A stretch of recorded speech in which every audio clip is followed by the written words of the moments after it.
పోలీసులు ఏకపక్షంగా వ్యవహరిస్తున్నారని సిర్పూర్ ఎమ్మెల్యే పాల్వాయి హరీష్ బాబు ఫైర్ అయ్యారు.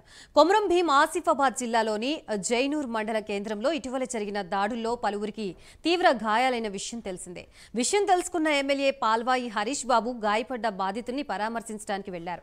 అయితే ఎమ్మెల్యేని బాధితుల దగ్గరకు వెళ్లకుండా పోలీసులు అడ్డుకున్నారు. దీంతో పోలీసుల తీరుపై మండిపడ్డ హరీష్ బాబు బాధితుల్ని పరామర్శించాల్సిన కనీస బాధ్యత ఎమ్మెల్యేగా నాపై ఉందన్నారు. వారిని పరామర్శించకుండా పోలీసులు అడ్డుకోవడం దారుణమన్నారు.